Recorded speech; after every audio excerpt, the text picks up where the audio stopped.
这里是一台口袋相机，这里也是一台口袋相机，而这个还是口袋相机，都是口袋相机，凭什么是它这么贵呢？当然我这样去做对比不太严谨，因为这两台呢其实是我太爷爷传下来的停产的二手相机。说到底，其实我是一直想找到一台合适的口袋相机来代替 GR 的，毕竟它真的很贵，所以呢就有了这些不同的尝试。那结果你们也看到了，最后还是花了8-9倍价格买了这台 GR4。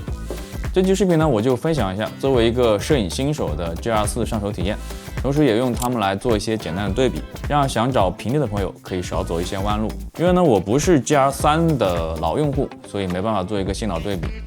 所以呢，这个视频可能更适合像我一样从来没有使用过 GR 的朋友一起来观看。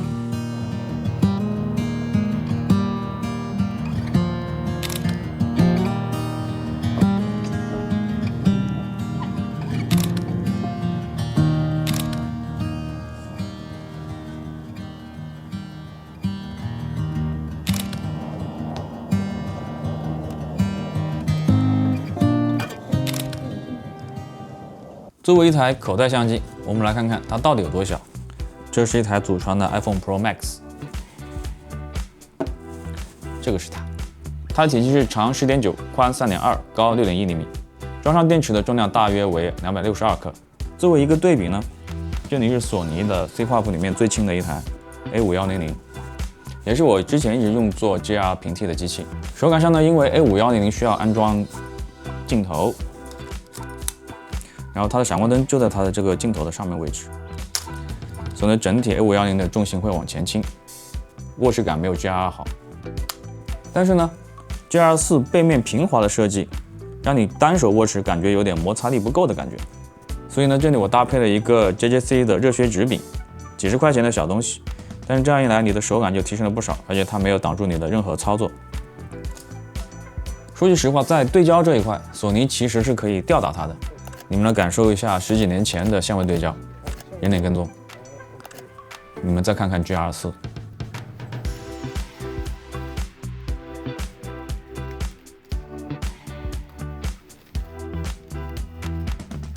那么它这么稀碎的对焦，为什么还可以成为大家口中的街拍神器呢？其实我使用下来觉得是因为它在现代数码机身里面引入了胶片时代的超焦距概念。这个呢，应该是现在理光 GR4 跟其他相机的最大区别。我想这个功能也是理光跟很多街拍摄影师充分交流下的结果。这里跟不熟悉超焦距的朋友大致讲解一下它的概念，就是在拍照的时候，在某一个距离之外，你完全不需要对焦这个动作。比如说你把超焦距设置在1米，那么就是从1米的距离往后一直到地球之外，你都不需要对焦，它都是清楚的。当然，同时它就牺牲了你照片的景深和快门速度，也就不会拍出所谓的大光圈虚化的糖水片。但是呢，这个时候你可以非常迅速的抓拍到瞬间的画面。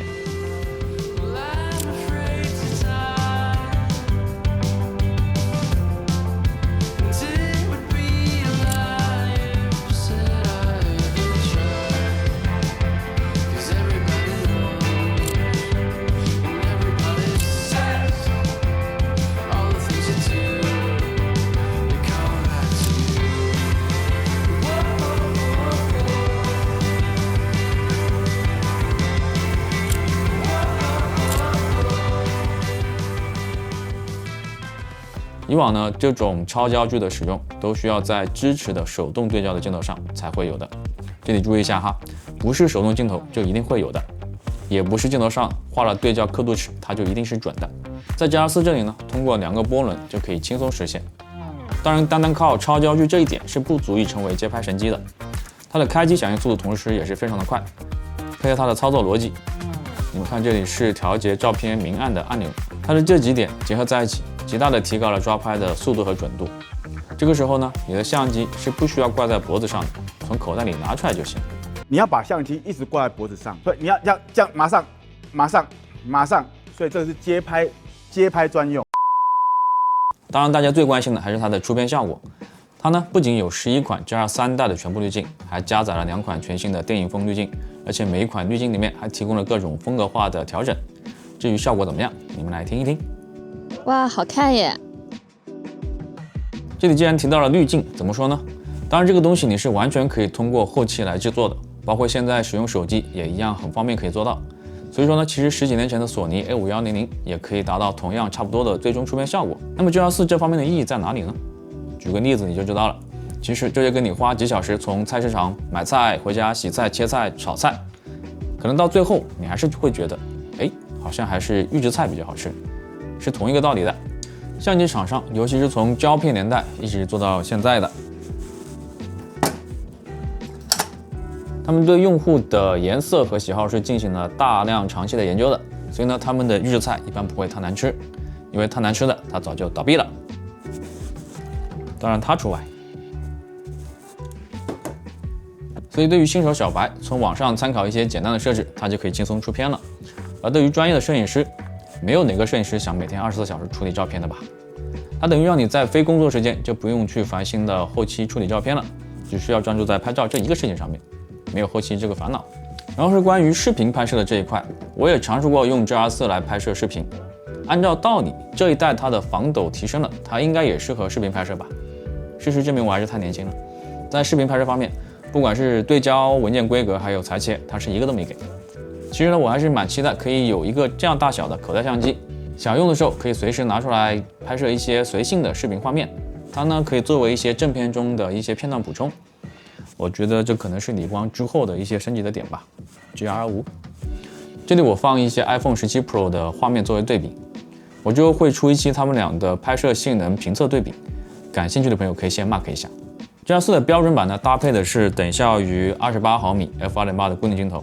说句实话，我是不太喜欢28毫米这个焦段来拍人像的，因为它需要跟人保持相当大的一段距离，透视才会比较舒服。当然，如果是一些特殊的题材，那是没有问题的。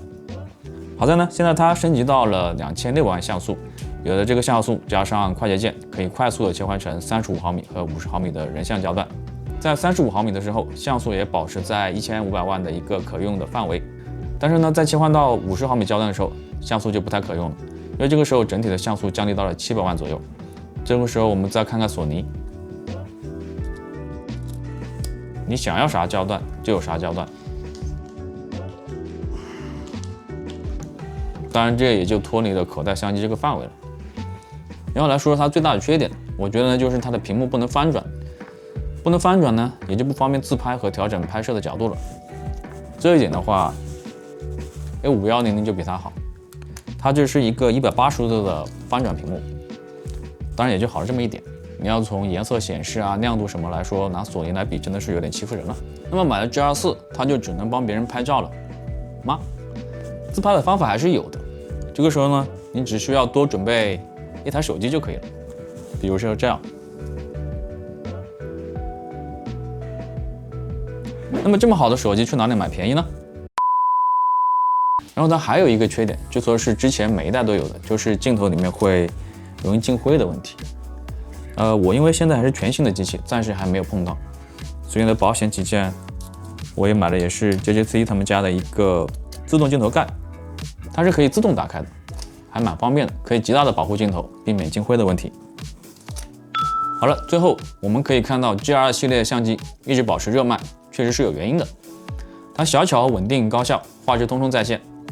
如果呢其他几家不拿出一点诚意来，我估计 GR4 又会统治口袋相机的位置很多年了。当然，很多朋友会说它的价格太贵，我反倒觉得这个价格作为一个礼物，其实刚刚好，因为太便宜的不够珍贵。GR4 呢，它又自带一定的投资属性，它如果作为一份礼物，作为一段珍贵的回忆，送给你的男朋友或者老公，同时呢，它也可以帮你拍出美美的照片，我觉得这属于双赢了吧。顺带一提，这一台呢是我买给自己的生日礼物，所以呢，我不是在随便乱花钱，它真的还是挺有意义的吧。我是哈克，喜欢视频记得一键3连，我们下期见，拜拜。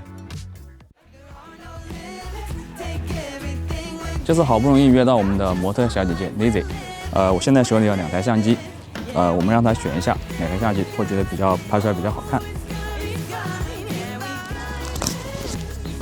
你觉得哪台？